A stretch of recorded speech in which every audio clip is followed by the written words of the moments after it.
शिव पुराण कहती है अगर घर के बुजुर्ग को हम कहते हैं ये हमारे माता पिता, ये भगवान का स्वरूप है, तो घर में रहने वाली बहू और बेटे भी तो भगवान का स्वरूप है।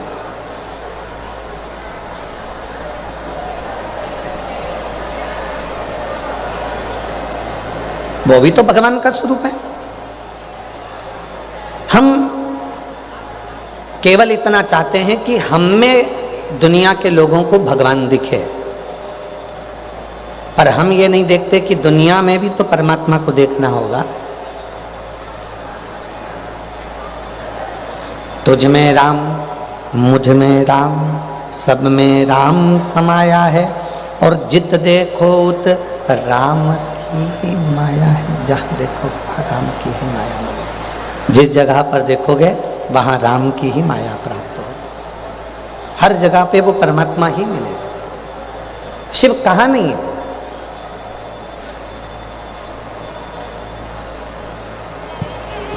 एक बार माँ जगत जननी जगदम्बा अम्बा पार्वती जी पार्थिव शिवलिंग का पूजन कर रही थी। थोड़ा समझिएगा, 15 फरवरी 2026 महाशिवरात्रि है। इस बात को थोड़ा सा ध्यान दीजिएगा, बहुत सावधानी से। पार्वती जी पार्थिव शिवलिंग का पूजन कर रही हैं। पार्थिव लिंग का निर्माण करा, मिट्टी लेकर आई, मिट्टी का शिवलिंग बनाया। शिवलिंग बनाने के बाद में पार्वती मैया ने अपनी सखियों से कहा कि जाओ शंकर जी के लिए पुष्प लेकर।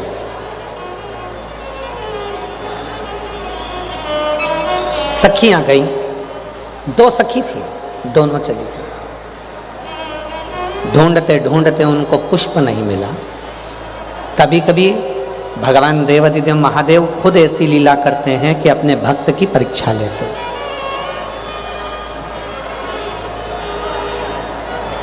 भगवान स्वयं परीक्षा ले रहे हैं, भगवान स्वयं परीक्षा कर रहे हैं। कभी कभी परीक्षा लेता है, कभी कभी भगवान परीक्षा लेने लगते हैं, परीक्षा लेते हैं। गए और कहीं पर भी जाकर उनको पुष्प नहीं मिला, पुष्प प्राप्त ही नहीं।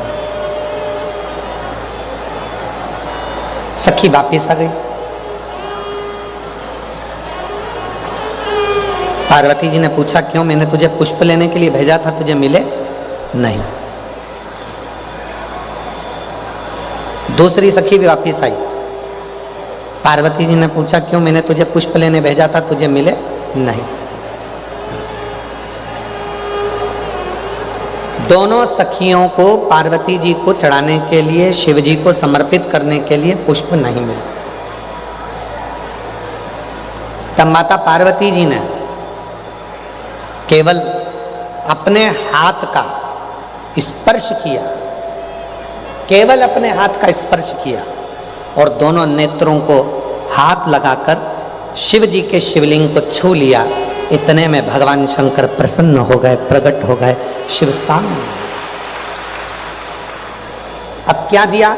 पार्वती जी को पुष्प नहीं मिले, उन्होंने पुष्प नहीं चढ़ाया, तो पार्वती जी ने क्या प्रदान कर दिया?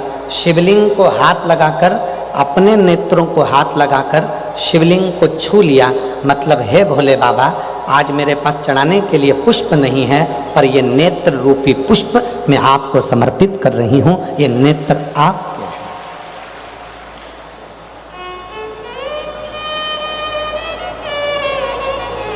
अब कई लोग ऐसे हैं, पूजन करने बैठते हैं और पूजन करने बैठने में भी उनके मन में भाव उत्पन्न हो जाता है। बताओ, मैं तो चंदन लेकर आई नहीं, मैं तो ये सामान लेकर आई नहीं, मैं तो बेलपत्री लेकर। दूसरे की थाली में देखते हैं कि दुर्वा रखी है, हमारे पास दुर्वा नहीं है। दूसरे की थाली में देखते हैं कि उनके पास पंचमेवा रखा है, हमारे पास पंचमेवा नहीं है। दूसरे की थाली में देखते हैं कि उनकी थाली में शहद रखा है, हमारी थाली में शहद नहीं है। दूसरे की थाली में देखते हैं कि उनके पास में दही रखा है, हमारे पास दही नहीं है। शिव पुराण की कथा कहती है दूसरे की थाली मत देखो कि उनकी थाली में क्या रखा है, आपके पास में क्या है। और भोलेनाथ की आप भक्ति कैसे कर रहे हैं? है नहीं है, सब बाबा को पता है। आप तो दिल से उसको केवल स्पर्श भी कर लोगे और दिल से एक लोटा जल भी चढ़ा लोगे तो वो सब कुछ स्वीकार करोगे।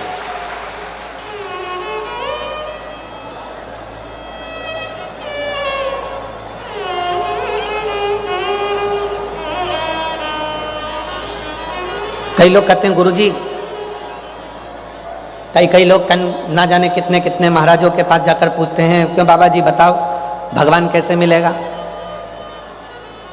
अब महाराज जी को ही नहीं मालूम, उनको ही आज तक नहीं मिला। क्यों? क्योंकि वो परमात्मा को ढूंढने के लिए निकले हैं। शिव महापुराण की कथा कहती है, कोई आकर पूछे कि भगवान कैसे मिलेगा, भगवान कहाँ मिलेगा, भगवान को प्राप्त करने का तरीका क्या है, भगवान को कैसे ढूंढा जाए, भगवान को कैसे प्राप्त करा जाए, तो निवेदन है इस प्रश्न को समाप्त कर दो, क्योंकि भगवान को ढूंढने की जरूरत नहीं पड़ती। भगवान तो तुम्हारे हृदय में पहले से निवास करता है, उसको प्रकट करने की जरूरत। दूध में से घी को ढूंढा नहीं जाता। यदि दूध में घी को ढूंढने के लिए जाओगे तो वो घी नहीं मिलेगा, पर दूध को जब मथना प्रारंभ करोगे तो उसमें घी आना प्रारंभ हो जाएगा।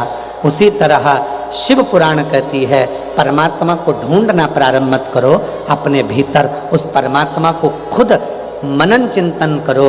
श्री शिवाय नमस्तुभ्यम जब हम भीतर से जपेंगे, पंचाक्षर मंत्र नमः शिवाय जपेंगे, षडाक्षर मंत्र ओम नमः शिवाय का जब हम जाप करेंगे, तो वो भीतर से स्वयं शिव हमारे सामने प्रकट हो जाएगा। ढूंढना नहीं है परमात्मा।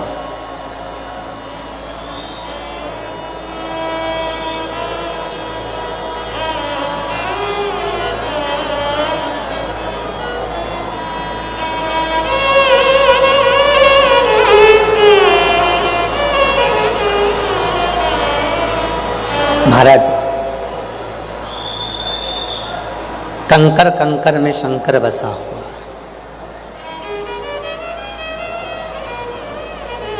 आज शिव महापुराण की कथा 3 दिवसीय डबरा में विराम हो जाएगी। 11 बजे कथा का विराम हो जाएगा, टीवी पर 1 बजे से 4 बजे तक आएगी।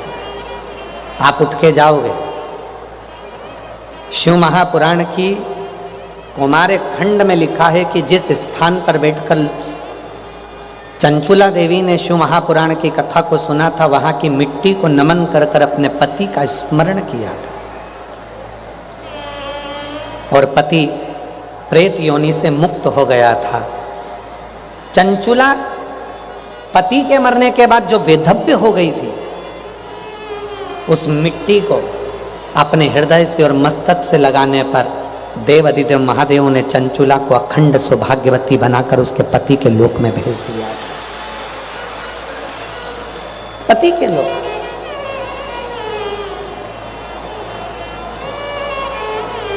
अब ऐसा मिट्टी में क्या है? तो शिव महापुराण की कथा कहती है कि जिस स्थान पर बैठकर श्री शिवाय नमस्तुभ्यम बोला जाता है, नमः शिवाय कहा जाता है, पंचाक्षर मंत्र का जप किया जाता है, षडाक्षर मंत्र ओम नमः शिवाय जपा जाता है, इतने लाखों भक्त एक साथ बैठकर जब भगवान के नाम का उच्चारण करते हैं, तो वो भूमि में जो कंकर है, भूमि में जो कण कण है, वो कण कण शिवमय हो जाता है, और उसको अपने शरीर पर लगाते से ही हमारी जिंदगी का सारा सुख हमें प्राप्त हो जाता है। कितनी सुंदर एक प्रसंग आता है वृत्रासुर का। एक ऐसा असुर हुआ, राक्षस हुआ, जो मरने के बाद भी प्रेत योनि में पड़ गया। पहले तो असुर था, उसके बाद भी असुर योनि में पड़कर प्रेत योनि में पड़ गया। एक शिव भक्त भगवान शंकर के मंदिर में जल चढ़ाकर शिव जी की भस्म को अपने सिर पर लगाकर आ रहा था।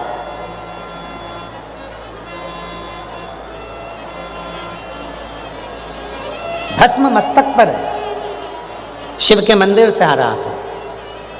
वीराना जंगल पड़ा, प्यास लगी, पानी पीने के लिए वो सरोवर में गया। जैसे ही सरोवर में गया और उसके मस्तक की भस्म, थोड़ी सी भस्म सरोवर में पानी में गिर गई, और वो भस्म नीचे गिरी, और कुछ दूरी पर वो प्रेत बैठा हुआ था उस सरोवर के तट पर। वो भस्म का स्पर्श उस प्रेत को हो जाता है, और वो प्रेत उस प्रेत योनि से मुक्त हो जाता है। उस प्रेत योनि से मुक्त हो।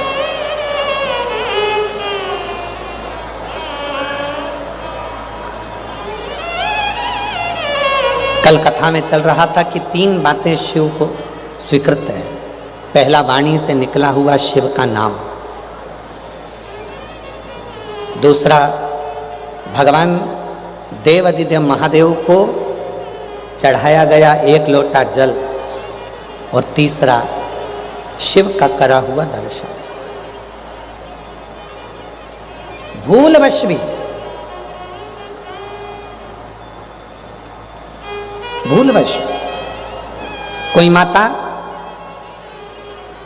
शिव जी के मंदिर में जल चढ़ाकर लोटा लेकर आ रही है, कोई माता लोटा लेकर मंदिर को जा रही है, कोई स्कूल का बच्चा छोटा सा लोटा लेकर मंदिर में जा रहा है, कोई स्कूल का बच्चा छोटा सा लोटा लेकर मंदिर से आ रहा है, कोई भाई मंदिर में जल चढ़ाकर अपना पानी का लोटा लेकर दुकान पर आ रहा है, कोई भाई घर से मंदिर तक जा रहा है।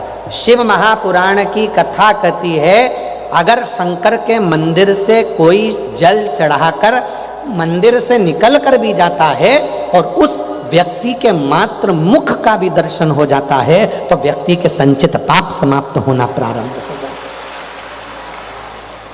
संपूर्ण पाप समाप्त हो। बोल बम का नारा है, जम के बोलो जरा, बोल बम का नारा है। श्री शिवाय, श्री शिवाय, हर हर। यदि कोई मंदिर से आ रहा है जल चढ़ाकर, कोई मंदिर जा रहा है जल चढ़ाने के लिए और शिव का दर्शन कर कर कोई आ रहा है, तो उसके मुख का दर्शन भी हमारे जीवन को कृतार्थ कर देता, धन्य कर।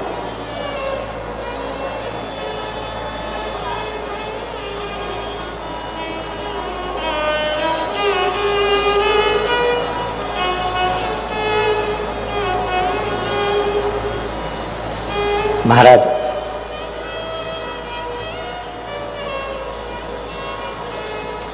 कोई पूछे तुमसे कि शिव कैसे मिल सकते हैं, तो उसको कह देना कि तुम्हें नंदी बनना पड़ेगा, शिव जी मिल जाएंगे। नंदी कैसा? शिव को लक्ष्य बनाकर एक टकटकी से शंकर को निहारता रहता है पूर्ण भरोसे के साथ। कोई तुमसे पूछे कि शिव कैसे मिलेंगे, तो कह देना तुम्हें भृंगी और श्रृंगी बनना पड़ेगा। जो शिव के बिना, शंकर के बिना कहीं जाते ही नहीं।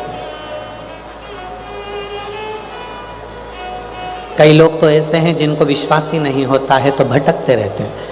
थोड़े दिन इनके पास चले गए, थोड़े दिन उनके पास चले गए, यहाँ से काम नहीं बना वहाँ चले गए, वहाँ से काम नहीं बना वहाँ चले गए। एक नारियल, 4 अगरबत्ती, एक मुट्ठी गेहूँ या चावल लोग अपने घर में तैयार रखते हैं। जैसे उनको सूचना मिलती है वहाँ पे नई पवन उतरी है शरीर में, कोई घूमने वाली, जैसे ही किसी ने कह दिया मन नई पवन उतरी है, यहाँ से काम नहीं हो रहा, वहाँ चलो, वहाँ चले जाते हैं। फिर थोड़े दिन वहाँ जाने के बाद भी काम नहीं हुआ, फिर दूसरी जगह चले जाते हैं। दूसरी जगह से काम नहीं हुआ, तीसरी जगह चले जाते हैं। तीसरी जगह से काम नहीं हुआ, चौथी जगह चले जाते हैं। ना जाने कितने कितनी जगह में घूम लिए। शिव महापुराण की कथा कहती है, अगर जमीन में पानी चाहिए, 50 फीट खड्डा यहाँ खोद लिया, 60 फीट कुआं वहाँ खोद लिया, 30 फीट यहाँ खोदा, 80 फीट वहाँ खोदा, 50, 30, 80 जगह जगह पर जमीन में खड्डा खोदने की जरूरत नहीं है पानी के लिए। यदि पानी चाहते हो तो एक ही जगह पर 300 फीट, 400 फीट, 500 फीट खोदे जाओ, खोदे जाओ, खोदे जाओ, पानी जरूर निकलेगा। उसी तरह एक शिव की शरणागति जब ग्रहण कर ली, शंकर भगवान के 1 लोटे जल पर जब भरोसा हो गया, तो फिर कहीं जाने की जरूरत नहीं है। तुम्हारी पूर्ति स्वयं तुम्हारा देवादिदेव महादेव करेगा और तुम्हारा दुख काटेगा जरूर। पर हम और आप सब भ्रम में पड़े हुए। किसी ने आके कह दिया, अरे हमने सुना है वो ऐसा व्यक्ति है, उसके पास चलो, तुरंत काम हो जाएगा, और तुरंत वहां चले गए। वहां से काम नहीं हुआ तो फिर दूसरी जगह चले गए, दूसरी जगह से काम नहीं हुआ, तीसरी जगह चले गए। भ्रम में पड़े हुए हम परमात्मा को भज ही नहीं पा रहे। और जिन्होंने परमात्मा को भजा, जिन्होंने शिव को भजा, जिनने शंकर को दड़ी बना लिया कि एक लोटा जल मेरा कल्याण करेगा, श्री शिवाय नमस्तुभ्यम मेरा कल्याण करेगा, मैं शंकर जी को जाकर एक लोटा जल चढ़ाऊंगी, वो कल्याण। जिसने शिव को भज लिया, जिसने शंकर को समझ लिया, फिर उसको जिंदगी में कहीं भटकना नहीं पड़ा, उसका कार्य स्वयं देवाधिदेव महादेव ने किया।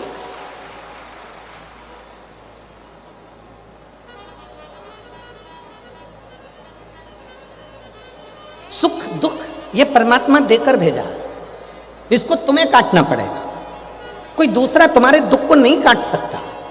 तुम इस अंदाजे में मत रहना कि सियोर वाला महाराज तुम्हारे दुख को काट देगा, ना ना ना, बिल्कुल मत इस अंदाजे में रहो कि हम तुम्हारे दुख को काट देंगे ना। दुनिया का कोई बाबा पैदा नहीं हुआ जो तुम्हारे दुख को काट दे। तुम्हें खांसी चली है तो खांसना तुम्हें पड़ेगा, छींक तुम्हें आई है तो छींकना तुम्हें पड़ेगा, सिर तुम्हारा दुख रहा है तो दवाई तुम्हें खाना पड़ेगी, पेट तुम्हारा दुख रहा है तो दवाई तुम्हें खाना पड़ेगी। उसी तरह दुख तुम्हारा है तो तुम्हें भगवान का भजन स्वयं करना पड़ेगा, तब दुख कटेगा। कोई महाराज तुम्हारा दुख नहीं काट सकता। आओ मेरे पास में मैं तुम्हारे लिए ये कर दूंगा, आओ मेरे पास में मैं तुम्हारे लिए ये कर दूंगा। अगर ऐसे करने वाले मिलते तो कहीं जाने की जरूरत ही नहीं पड़ती। आडंबर में नहीं पड़ना, भ्रम में नहीं पड़ना, में ढोंग ढकोसले में नहीं पड़ना, हमें शिव की शरणागति ग्रहण करना। इस व्यासपीठ ने सालों हो गए शिव पुराण की कथा करते करते, पर इस व्यासपीठ ने कभी ये नहीं कहा आप लोगों को कि हम आपकी किस्मत बदल देंगे या हम आपका भाग्य बदल देंगे। इस व्यासपीठ ने एक ही बात कही कि एक लोटा जल लेकर तुम शंकर के मंदिर जाना चालू कर दो, एक दिन शंकर भगवान तुम्हारे दरवाजे पर आएंगे और तुम्हारी किस्मत पलट देंगे। और कितने हम पत्र नहीं पढ़ पाए, पर आप अंदाजा लगाइए कि कितने पत्र, आप अंदाजा लगाओ जरा इन पत्रों का कि 3 दिन में इतने पत्र आ गए। अगर 7 दिन की कथा होती तो जरा विचार करिए कि कितने पत्रों का ढेर लगता है यहाँ, विचार करो।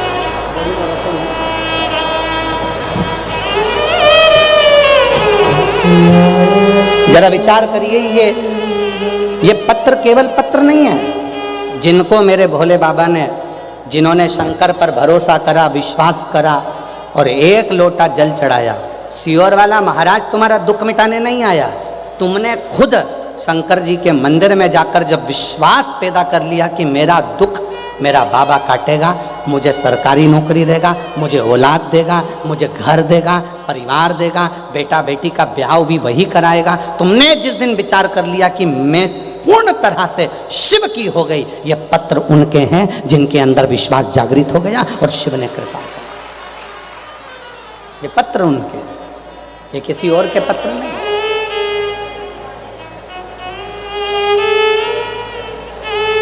भटकना छोड़ो, कब तक भटकोगे, कब तक इधर उधर डोलते फिरोगे। कोई ने कह दिया हमारे पास आ जाओ हम तुमको सुख दे देंगे, कोई ने कहा तुम्हारा उनके पास चले जाओ वहां सुख मिल जाएगा। जरा विचार करिएगा, कर्म के लेख को तो भगवान श्री राम जी को भी भोगना पड़ा है, कर्म के लेख को तो भगवान श्री कृष्ण को भी भोगना पड़ा है। तुमसे ज्यादा विद्वान महाराज मेरे राम जी महाराज जी के पास में थे, फिर भी राम जी महाराज को 14 वर्ष वन भोगना पड़ा, फिर भी राम जी महाराज को जाना पड़ा, इधर वहां वन में निवास करना पड़ा। क्यों? क्योंकि कर्म का भोग तो परमात्मा को भी भोगना पड़ता है। हम पहले भी कथा में कहे, आज फिर कहते हैं, तुम अपने माँ बाप से नहीं डरते, बिल्कुल मत डरो। तुम अपने घर के बुजुर्गों से नहीं डरते, बिल्कुल मत डरो। तुम किसी महाराज से नहीं डरते, मत डरो। तुम तुम्हारे बाप से नहीं डरते, मत डरो। तुम तुम्हारे किसी रिश्तेदार से नहीं डरते, मत डरो। तुम तुम्हारे किसी वेद पुराण से नहीं डरते, मत डरो। तुम धर्म और शास्त्र से नहीं डरते, मत डरो। पर याद रखना, अपने कर्म से जरूर डरना, क्योंकि कर्म का भोग तो परमात्मा को भी भोगना पड़ता है।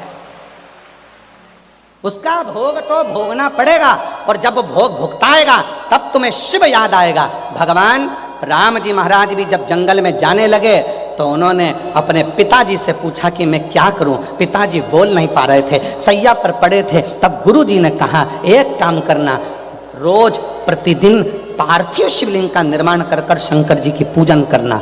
यहाँ तक पूरा राम पथगमन, आप तो चित्रकूट के पास में निवास करते हो, पूरा राम पथगमन देखिए, अयोध्या से लेकर लंका तक भगवान राम जी जहाँ जहाँ गए हैं पूरे राम पथगमन में गाड़ी लेकर जाइए, जितने राम जी के मंदिर नहीं मिलेंगे उतने शिव जी के मंदिर मिलेंगे। क्यों? क्योंकि भगवान राम जी जहाँ रुकते थे वहाँ शिवलिंग की स्थापना करते थे, भगवान राम जहाँ रुकते थे वहाँ शंकर का स्मरण करते थे। और आखिरी तक भी जब लंका पर विजय प्राप्त करने का समय आया और रावण को जीतने का समय आया, तब राम जी समझ गए ये रावण शिव का भक्त है, इसको मैं मार नहीं सकता, अगर मैं मारूंगा शिव क्रोध करेंगे, क्या करूं? तो पहले शिव जी को राजी करो। शंकर जी को राजी कर रहे थे, शंकर जी को प्रार्थना कर रहे थे, रामेश्वर धाम की स्थापना करिए, तब जाकर लंका पे चढ़ाई करिए, तब लंका पर चढ़ाई। तेरी कृपा बिना न हिले एक भी अणु, लेते हैं श्वास तेरी कृपा से तनु। ये वो कृपा करता, वो करुणा करता, वो दया करता है, वो साधारण नहीं हो सकता। दया करने वाला, कृपा करने वाला वो साधारण नहीं हो सकता। उसकी कृपा, उसकी करुणा, उसकी उदारता कोई साधारण नहीं हो सकती। बस एक विश्वास, एक भरोसा, एक दृढ़ता आपके भीतर होना चाहिए, एक भरोसा।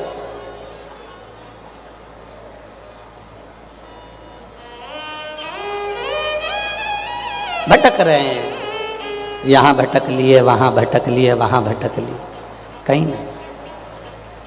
मैंने तेरे ही भरोसे बाबा, तेरे ही भरोसे हवा बिच उड़ती जावांगी, बाबा डोर हाथों छठीला में कटी जावांगी, भोले मैं तेरी भक्त, शंभो मैं तेरी। भटक रहे। एक महिला ने एक पत्र लिखा, देखिए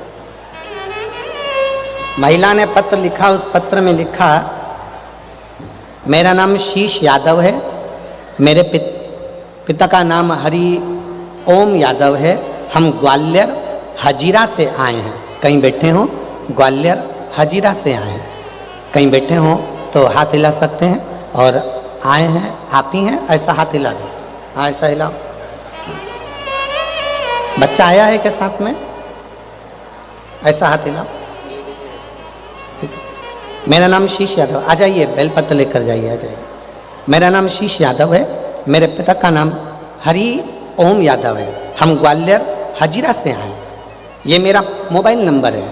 मेरी शादी को 25 साल हो गए थे, मेरे यहाँ कोई संतान नहीं थी, सभी जगह इलाज करवाया, डॉक्टरों को दिखाया, डॉक्टर ने सभी तरह की जांच की, और फिर डॉक्टर ने मना कर दिया कि आप कभी माँ नहीं बन सकती। डॉक्टर ने मना कर दिया कि आप कभी माँ नहीं बन सकती। एक दिन आपकी कथा टीवी पर सामने आई, गुरुजी मैंने पूरी कथा सुनी, कथा में पशुपतिनाथ व्रत का वर्णन किया, और बोला, आप बोले कि इसके उपयोग से संतान अवश्य होगी। मैंने व्रत भी किया, आंकड़े की जड़ का भी उपाय किया। गुरुदेव मैंने आंकड़े की जड़ का भी उपाय किया, और सीहोर गई, कथा सुनी, पंडाल में बैठकर कंकर शंकर की पूजन करी, रुद्राक्ष महोत्सव में पहुंच गई। वहां पहुंचकर मैंने बाबा से झोली पसार कर निवेदन करा कि डॉक्टर मना कर दिए हैं, मैं कभी माँ नहीं बन सकती, 25 साल शादी को हो गए, औलाद नहीं हो सकती। अब तो ये स्थिति हो गई कि रजो धर्म भी जाने लगा, क्या करूं? तब मुझे नहीं मालूम था कि रुद्राक्ष महोत्सव आपके यहाँ का प्रसिद्ध क्यों है, पर मैंने इतना जरूर जाना कि वहां बैठकर जो मांगा जाता है वो मिलता है। और बाबा की ऐसी कृपा हुई गुरुदेव, जैसे ही मैं रुद्राक्ष महोत्सव से आई और बाबा की कृपा से 2 अगस्त 2024 को सावन के महीने में बाबा की कृपा से मेरे यहाँ 25 साल के बाद संतान की प्राप्ति हो गई। मैं बाबा को नमन करती हूँ, जिसका मैं फोटो लगा रही हूँ, अब आप दर्शन करिए, LED पर फोटो दिखा रहे हैं। 25 साल के बाद में मेरे घर में औलाद हो। विश्वास जब दृढ़ होता है, भरोसा जब पक्का होता है, वो लिख रहे, हमें तो घर पर थी, डॉक्टर मना कर दिए थे, कभी माँ नहीं बन सकती, पर टीवी पर कथा आई और उस पर भरोसा कर लिया कि एक बार पशुपति व्रत को करके तो देखूं, एक बार सफेद आंकड़े की जड़ को बांध कर तो देखूं। भरोसा तुमने शिव पर करा, सियोर वाले बाबा पर नहीं, सियोर वाले महाराज पर नहीं।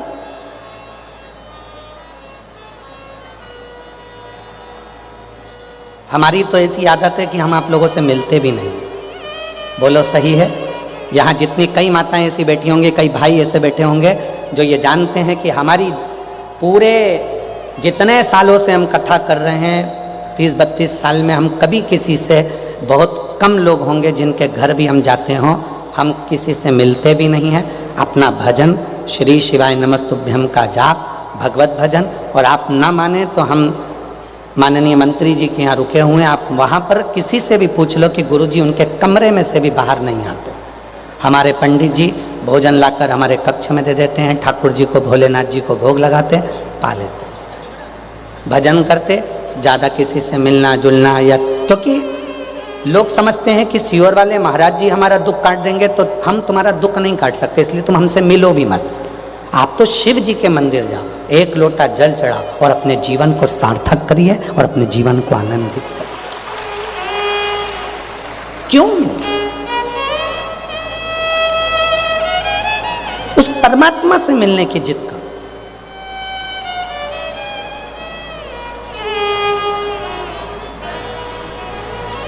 कभी कभी मन में आता है, कल हम वहाँ पर आदरणीय मंत्री जी बोले तो वहाँ बैठ गए सबसे मिलने के लिए, तो कितने खुश हो रहे थे तुम लोग सेल्फी ले लेके। कितनी सोचने वाली बात है कि एक साधारण इंसान के साथ सेल्फी लेने में तुम इतने खुश हो रहे हो। जिस दिन मेरा बाबा हमारे करीब में होगा और इस दिल में उसकी सेल्फी होगी, उस दिन जीवन का सबसे बड़ा सुख होगा। उस दिन सुख।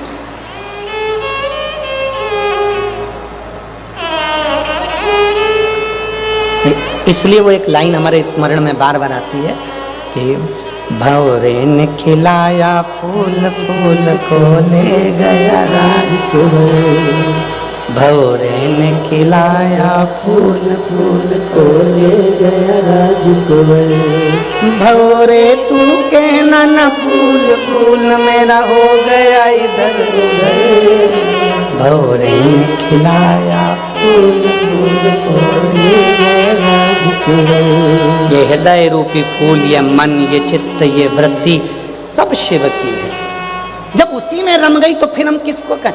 भंवरे तू कहना न फूल, फूल मेरा हो गया इधर उधर। भंवरे ने खिलाया फूल, फूल को ले गया राजकुंवर। ये हृदय, ये चित्त, ये वृत्ति, ये मन शिव का है, तो फिर आप लोगों में रमाए कैसे? कैसे रमाए?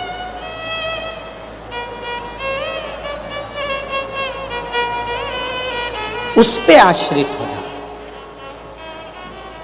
एक पत्र और आया है, देखिए कितने सुंदर पत्र है महाराज। संजीव शर्मा, मंजू शर्मा, पुरानी कचहरी, घास मंडी, मुरार, ग्वालियर से है। कहीं बैठे हो तो हाथ हिला सकते हैं। मुरार ग्वालियर से संजीव शर्मा, मंजू शर्मा, पुरानी कचहरी, घास मंडी, मुरार ग्वालियर से हैं। मेरा मोबाइल नंबर ये है। मेरी बेटी अंशुल शर्मा सरकारी नौकरी की तैयारी कर रही थी, 4 से 5 साल हो गए, सरकारी नौकरी नहीं लगी।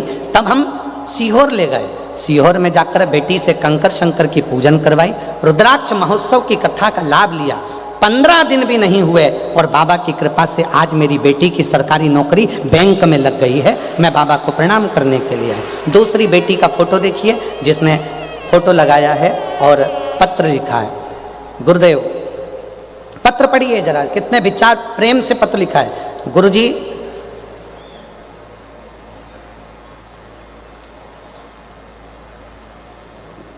मुझे लिखना नहीं आता, मैं दूसरे से लिखा कर भेज रही, मेरी बेटी के लिए पत्र है, वो भी यहाँ नहीं है। किसने लिखा है?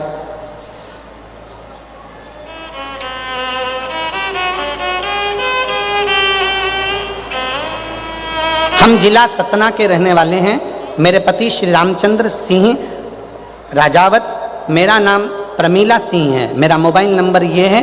हम लोग शिव पुराण की कथा में डबरा 3 दिन के लिए आए हैं। बाबा, मेरी बेटी कई सालों से सरकारी नौकरी की तलाश कर रही थी। आखिरी में जब हिम्मत हार गई तब मैंने उससे कहा कि तू चिंता क्यों करती है। नौकरी के लिए उसने कहीं कुछ रुपए भी दिए तो भी ना लग पाई, कर्जे में डूब गए। तब बेटी ने भी हिम्मत हार दी। तब हम लोग सीहोर 2 बार गए। हमने सीहोर में 2 बार दर्शन करे और बेटी से कहा तू चिंता मत कर, बाबा पर भरोसा कर। सीहोर वाला बाबा कहता है कि मेहनत को 4 गुना कर, परीक्षा देने में पीछे मत हट और बाबा पर एक बेलपत्री पर शहद लगा कर जा। आज मेरी बेटी का इंडियन नेवी में हो गया। मैं बाबा को यहाँ पर धन्यवाद देने के लिए आई हूँ और बेटी का फोटो लगाया। अगला पत्र देखिए, देवेंद्र गुप्ता, सतीश गुप्ता। बाबा, हम क्या वर्णन करें, हम झांसी से आए हैं। झांसी से हैं देवेंद्र गुप्ता, संगीता गुप्ता। बाबा, हमारे परिवार पर ऐसी कृपा मेरे बाबा ने कर दी, आपकी कथा सुनकर। रुद्राक्ष महोत्सव में 2024 में कथा सुनने के लिए हम पंडाल में सीहोर में गए। वहाँ बैठकर हमने प्रणाम किया और बाबा से प्रार्थना करी। आज बाबा की कृपा से जो मैंने अपने बेटे के लिए मांगा था वो मिल गया। आज मेरा बेटा रेलवे में नौकरी लग गई है। मैं बाबा को प्रणाम करने के लिए यहाँ पर आई हूँ। अगला वर्णन है, मैं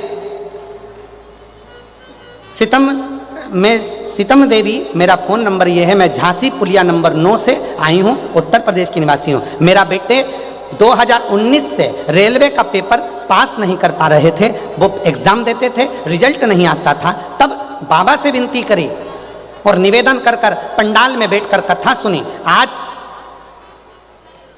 बाबा की कृपा से मेरा बेटा रेलवे स्टेशन मास्टर बन गया है। मैं बाबा को धन्यवाद देने के लिए आई हूँ। वो रतलाम में रेलवे स्टेशन मास्टर बना है। मैं बाबा को यहाँ प्रणाम करने के लिए आई हूँ। अगला पत्र देखिए, मैं विनीता देवी तोमर, ग्वालियर की रहने वाली हूँ। गुरुदेव भोले बाबा का मैं क्या वर्णन करूँ। मेरा मोबाइल नंबर ये है। मेरा बेटा एनडीए की परीक्षा दे रहा था, कई बार एग्जाम दी पर क्लियर नहीं हो पाया। तब बाबा पर भरोसा कर कर रुद्राक्ष महोत्सव में पहुँचे और बाबा की कथा का लाभ लिया। आज मेरा बेटा सरकारी नौकरी कर रहा है। मैं बेटे को लेकर यहाँ प्रणाम करने के लिए आई हूँ। बाबा को धन्यवाद देने के लिए आई हूँ। जोरदार ताली बजाएं।